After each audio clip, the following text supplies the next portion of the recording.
If you asked a tourist where is the most dangerous place to live in South Africa, many would not say Cape Town. But it turns out from the data that Cape Town and the Western Cape are the most dangerous place to live in many instances in South Africa. Let's look at the data.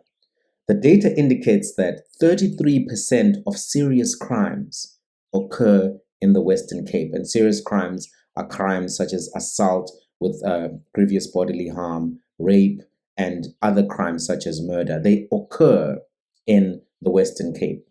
Then, when you look at the murder statistics specifically, 40% of the top 15 murder stations are in the Western Cape. And the Western Cape has a smaller population than KwaZulu Natal or Gauteng, but they have 40% of reported murders at the top level of the police stations. That's particularly dangerous. That's not the picture that you would get from a tourist if you were to ask them, or from some of these global ratings about best city in the world. They would say Cape Town, best city in the world. But I bet you they don't know how deadly it can be, right?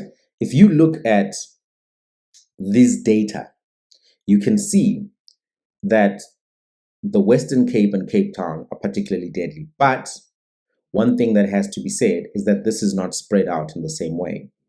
The level of danger is directly correlated to the poverty of the community in the Western Cape. If you are in certain parts of the Western Cape, these murder statistics, these serious crime statistics are not a reality for you.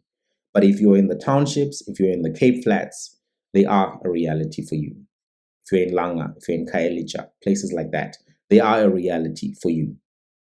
That's because the Western Cape has failed to make sure that neighborhoods are secure regardless of the income bracket of the people living in them. So if you're at Sea Point, great. But if you're in Khayelitsha, not so great. Now, the Western Cape government will say that policing is a national competency. They'll say that if only we could devolve the policing, we'll solve all of these problems. But that is misleading. They do have an MEC who does deal with policing. They do have a lot of local capacity to improve the quality of policing in their territory. But further than that, there are social factors which contribute to crime. If you do not deal with the poverty levels, the inequality levels, the opportunity levels in the Western Cape and in Cape Town in particular, they are likely to be increased instances of crime in the neighborhoods where people don't have opportunity, because some of them will resort to a life of crime. Not all of them. A large majority of people are not interested in a life of crime.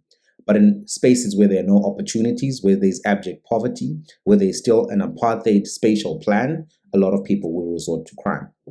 So it's critical to note that crime is a big issue in the Western Cape. Earlier this year, 2 months ago, was it last month, the Democratic Alliance came out and spoke quite aggressively and vehemently about farm murders. Even though 12.8% of all murders occur in their province, they spoke a lot about farm murders. But now we know from the statistics that only 5 farmers were killed in the last quarter. 750 murders in the Western Cape. 5 farmers were killed in the same quarter. How is it that the Democratic Alliance spends so much time talking about these 5 lives and not the 750 lives? If they care about murder, if they care about serious crimes, particularly in the provinces that they run or in the cities that they run, surely they should speak more about this type of crime as opposed to the 5 farmers who got killed. Maybe someone from the Democratic Alliance can explain it to us.